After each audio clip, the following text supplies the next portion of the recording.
In this tutorial we cover how to make and use ground bait when sea fishing. These are our main types of ground bait. Ground bait for shore fishing can be referred to by different slang names such as shervy. When ground baiting from the shore or any structure such as piers, certain species will tend to respond more well than others. Fish species such as all types of sea bream, as well as mullet, triggerfish, garfish and mackerel, are all known to be attracted by ground bait when shore fishing. Shore fishing style ground baits can also be used when boat fishing if you are targeting similar species as you would from the shore.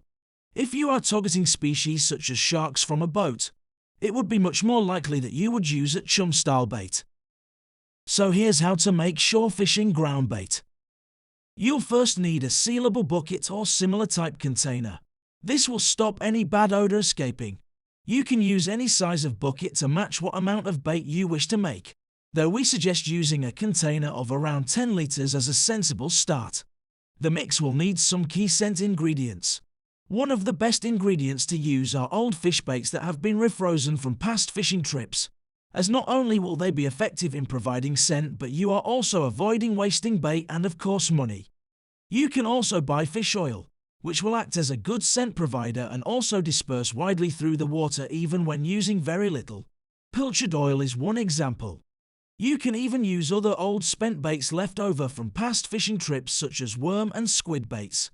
They can be frozen and defrosted when ready to make your ground bait.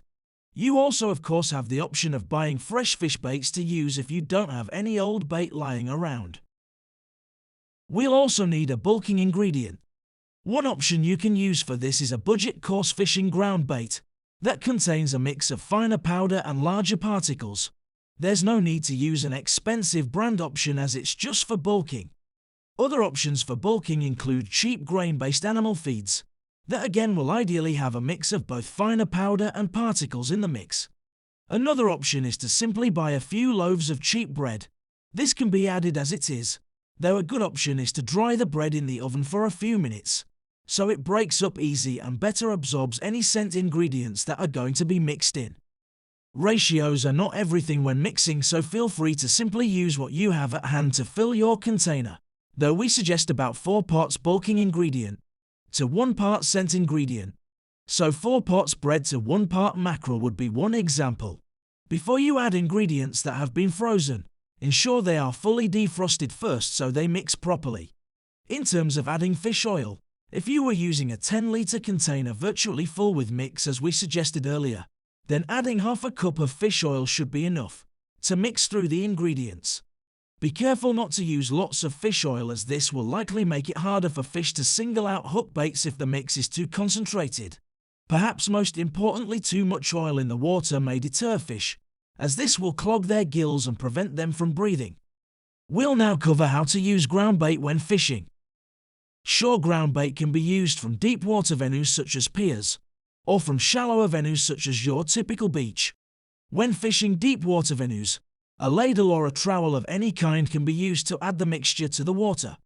You will want to add any mixture as near to where you will be casting as possible. When you do this, it can often pay to drop any mix just a little up tide from your hook baits to take account of the current. Start by throwing 3 ladlefuls in to give a burst of attraction.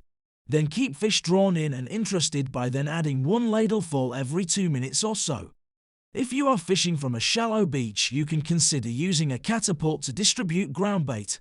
Add a little seawater to your mix to get the mixture to the right consistency for using with a catapult. You will need to make bait balls that just about bind together without being too sticky. Hi guys, just a quick reminder. If you like my videos and find that you are learning some useful tips, please do remember to click the subscribe button just under this video. Subscribing is completely free. There's no sign-up process as it's all done at the click of a button. Also do remember to hit the like button if you find a specific video interesting and helpful. Doing these things really does help support the channel and allows me to keep making more and more helpful videos that will hopefully make your sessions that much more enjoyable. Thanks so much guys. Wading can be very useful when ground baiting from shallow beaches, as it allows you to distribute ground bait out at further range. We have included 2 wading video links here. One provides important info on wading safety, the other gives solid explanations of the types of wader available, so you can know exactly what you need before you buy. We've also included a link on how to target black bream, which are a keen ground bait species. Thanks for watching Lighthouse Sea Fishing Tutorials. See you again soon.